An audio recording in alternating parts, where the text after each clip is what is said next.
Metodología básica del trabajo social. María Angélica Gallardo Clark. Relación ciencia-tecnología. Suele separarse a la ciencia y a la tecnología, sin embargo, hay una relación dialéctica, hay un ininterrumpido intercambio de aportes conceptuales, técnicos, operativos que inducen nuevas investigaciones. Son un mismo proceso. Trabajo social, ciencia, tecnología. El trabajo social es praxis social por estar referido a la acción. La tecnología es la continuación y complementación de la ciencia. Para transformar la realidad hay que pensarla y volver a actuar sobre ella. Tecnología siendo una praxeología. Relación, dialéctica, teoría, práctica. Existe una ligación entre la teoría y la práctica. La práctica es el fundamento del conocimiento humano, vinculando el pensamiento con la realidad. La práctica teórica trabaja con antecedentes de otras prácticas. Trabajo social debe dar paso hacia la práctica teórica para producir y reproducir sus propios conocimientos a partir de la práctica social. Naturaleza y objeto del trabajo social. El trabajo social es una disciplina transformadora que se pregunta para qué y cómo se transforma. Objeto, objetivos y métodos. El objeto de trabajo social es el hombre y su problemática social. La especificidad sufrirá variaciones en atención al espacio-tiempo. Un trabajo social permanentemente revisado y revitalizado. Las acciones del trabajador social se despliegan hacia los cambios sociales en una circunstancia histórica. Existen estrategias a macronivel y micronivel. Situación social. Los métodos de trabajo social van referidos a las diferentes formas de acción de la profesión. Para tal concretización se hace menester investigar en forma previa y a posteriori planear la acción. En otras palabras, se investiga para actuar y se planea conforme a criterio racional y previsto. De tal suerte de garantizar eficacia a las acciones que se desarrollan. De su aplicación surgen nuevos conocimientos a los que, sumados a los anteriores, permitirían al trabajo social elaborar su propia teoría. Métodos del servicio social. Lograr el mejoramiento de las condiciones económicas, sociales, culturales y humanas de la colectividad, realizando un trabajo desde la base. Procurar modificar las actitudes que actuaban como frenos al desarrollo social y económico, promoviendo a su vez actitudes favorables a ese. En este proceso intervienen fundamentalmente dos elementos, el pueblo y el gobierno. La acción va dirigida a todos y a cada uno de los miembros de la comunidad. Características. Procesos metodológicos, investigación, diagnóstico, programación, ejecución. Técnicas para la educación social, montaje de títeres, elaboración de láminas, registro de campo, diarios de campo, etc.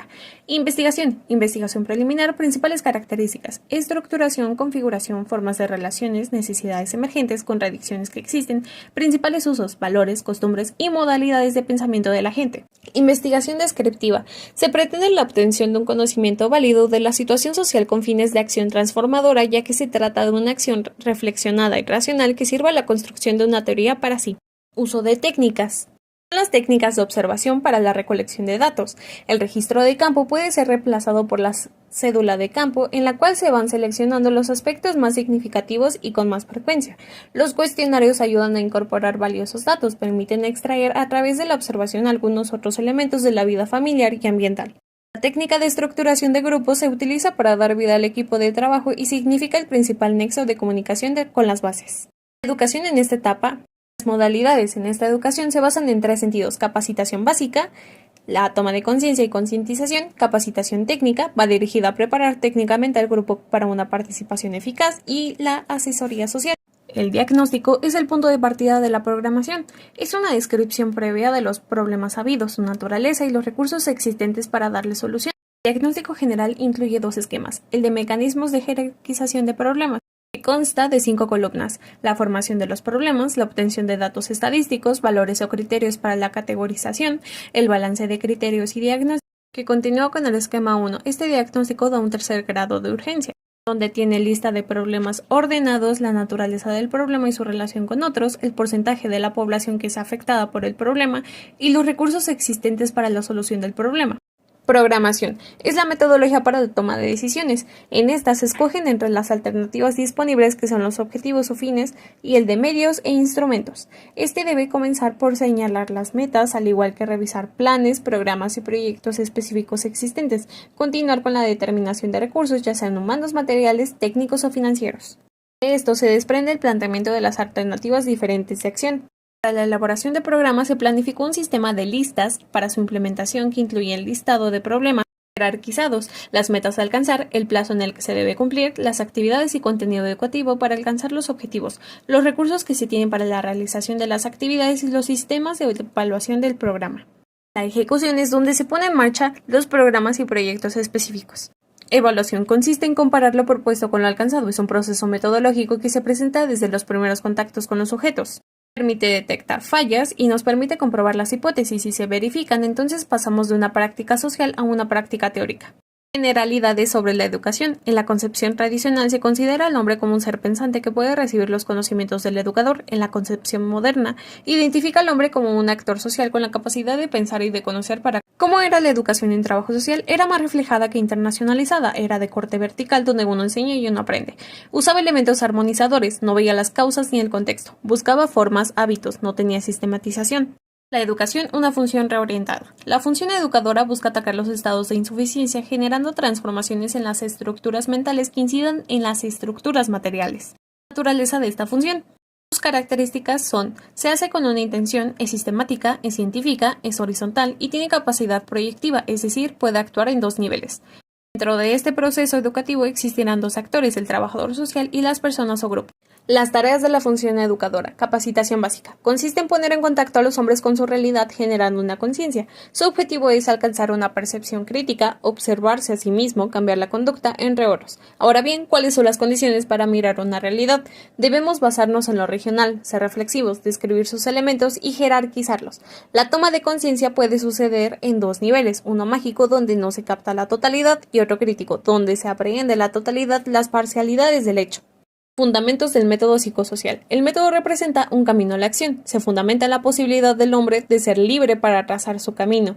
Educación crítica a través del método, donde el educador va depositando poco a poco sus conocimientos.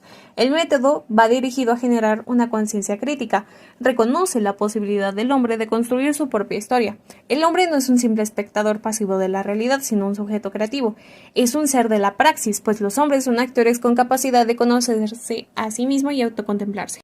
Toda tarea educativa que el trabajador social desarrollará dependerá de la naturaleza del grupo, su nivel socioeconómico y cultural, intereses de los integrantes, experiencias previas que hubieran tenido, problemática general de la comunidad, circunstancia histórica, entre otros. Mediante el trabajo en grupo, la comunidad se va preparando para asumir roles y responsabilidades como sujetos activos y creadores. El trabajador social, más que enseñar a través de la modalidad educativa, instruye con la capacitación y la instrucción. La capacitación consiste en tres fases: aprehensión, ejercitación, aplicación. La metodología de la educación social en el trabajo social de campo. Contenidos educativos, material didáctico, la dinámica de grupos en la didáctica, métodos y técnicas pedagógicas e inserción de estas técnicas en el método básico de trabajo social. Los contenidos educativos son un factor importante que deben tener concordancia con las necesidades, sentires e intereses de los grupos con los que se trabaje sin descartar los objetivos específicos propuestos de la educación social. Dentro de la lista de contenidos a integrar en un programa de capacitación técnica está el grupo social, la discusión grupal, evaluación, finanzas, reglamento, enfoque, elementos técnicos para una investigación, diagnóstico, participación popular, recursos humanos. A estos deben sumarse los que van surgiendo a requerimiento de los propios grupos. El material didáctico es un medio de motivación y refuerzo del aprendizaje para producir procesos de integración, tales como los gráficos, mapas, dibujos, folletos, láminas, diario murales, medios audiovisuales y fotos. Este material tiene que reflejar las características del ambiente y que la región y la localidad proporcionen los incentivos para el aprendizaje. Las técnicas deben tomar en consideración las características de los grupos sociales y aprovecharlas como factores energéticos de la conducta y el aprendizaje. Los requisitos para elegir las técnicas grupales son los objetivos que se persiguen, la madurez y entrenamiento del grupo, tamaño del grupo, ambiente físico, características del medio externo, características de los miembros y la habilidad del coordinador. Se debe contar con una destreza previa de las técnicas requeridas. Para operar con grupos numerosos, estos permiten cierta unión grupal. Esto puede facilitar la efectividad en la toma de decisiones. Se pueden usar las siguientes técnicas como conferencias, mesas redondas. Las técnicas para trabajar con grupos pequeños, que van de 8 a 10 y de 15 a 20 integrantes, donde el pequeño grupo posibilita la cohesión de sus integrantes y su actuación. Se hace uso de la discusión, trabajo de comisiones, debate, demostración. Todas las técnicas didácticas grupales implican las siguientes finalidades: enseñar a pensar activamente, escuchar comprensivamente, desarrollar capacidades de cooperación, intercambios, responsabilidad, autonomía, creación, vencer temores, superar tensiones y crear sentimientos de seguridad.